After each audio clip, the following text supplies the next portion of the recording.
এক গাঁটেতে রাঁধে বাড়ে আরেক গাঁটে খায়, তাদের দুঃখের সীমা নাই। তো চলুন আজকে আমরা তাদের মুখ থেকে শুনবো তাদের দুঃখ এবং তাদের কষ্ট সম্পর্কে। আসসালামু আলাইকুম গাইস, তো আমরা আজকে জানবো জেলেদের জীবন জীবিকা সম্পর্কে। আমরা যারা অফিস আদালতে চাকরি করি তারা কিন্তু এই জেলেদের মূল্যায়ন করি না। কারণ কি জানেন, অনেক সময় দেখা যায় যে এই যে জেলেদের যে রোদে বৃষ্টিতে ভিজে তারা কিন্তু মাছ ধরে আমাদেরকে উপহার দেয়, সেই মাছ আমরা বাজার থেকে ক্রয় করে নিয়ে খাই। আজকে আমরা এই জেলেদের দুর্দশার জীবন সম্পর্কে একটু জানবো। চলুন আজকে আমরা জেলেদের সম্পর্কে জানি। পাশে রয়েছে একটি জেলে পল্লী, আমরা তাদের কাছে যাব এবং তাদের জীবন বিস্তারিত জানবো। এক গাঁটেতে রাঁধে বাড়ে আরেক গাঁটে খায়, তাদের দুঃখের সীমা নাই। তো চলুন আজকে আমরা তাদের মুখ থেকে শুনবো তাদের দুঃখ এবং তাদের কষ্ট সম্পর্কে। আসসালামু আলাইকুম আঙ্কেল, কেমন আছেন? এই ভালো আছি কাকা।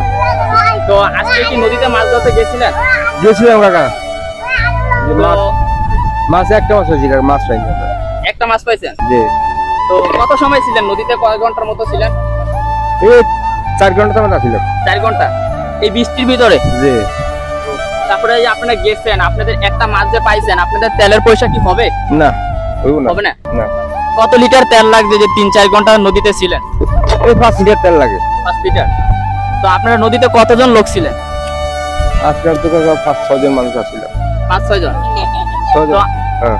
আপনারা এই যে নৌকাটা নিয়ে যাচ্ছেন, এটার ভিতরে কি 5-6 জন লোক ছিলেন? জি। এই বৃষ্টির ভিতরে ডেওর ভিতরে যে আপনারা মাছ ধরতে গেছেন, আপনাদের কি ভয় করে না?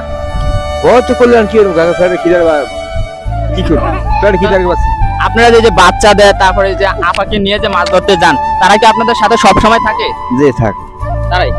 আপনাদের নদীর উপরে কি কোনো বসত বাড়ি আছে কিনা? অন্য বসবাস করি আমরা, কারণ থাকুন কি কাকা। আপনারা কি এই নদীর ভিতরে জীবিকা নির্বাহ করেন, থাকেন বা মাছ ধরেন এই নদীতেই? জি। এইভাবে কি জীবন চলে সব সময়?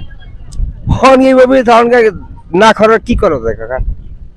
আচ্ছা, আপনি কয় বছর ধরে এই যে নদীতে এভাবে থাকা মাছ ধরেন পরিবারে একসাথে?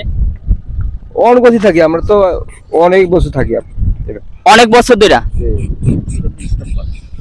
তো পাশে আমাদের যে আপা রয়েছে, আমরা আপার কাছ থেকে জানবো যে তিনি যে তাদের ফ্যামিলির সাথে নদীতে মাছ ধরতে যায়, তিনি কি ভয় পায় কিনা। এই যে নদীতে থাকে পরিবার তার সন্তানকে নিয়ে, অনেকটাই কিন্তু কষ্ট করার মাধ্যমে তারা জীবিকা করে। নদীতে মাছ ধরতে যখন যাও, হ্যাঁ। আচ্ছা তুমি পড়াশোনা করো? করছিলাম। এখন নদীতে কেন মাছ ধরতে আসছো? আর কালকে যাবো। তোমরা কি সব সময় নদীতেই মাছ ধরতে থাকো নাকি? সব সময়। সব সময় নদীতে মাছ ধরো। তো তুমি পড়াশোনা করো কখন?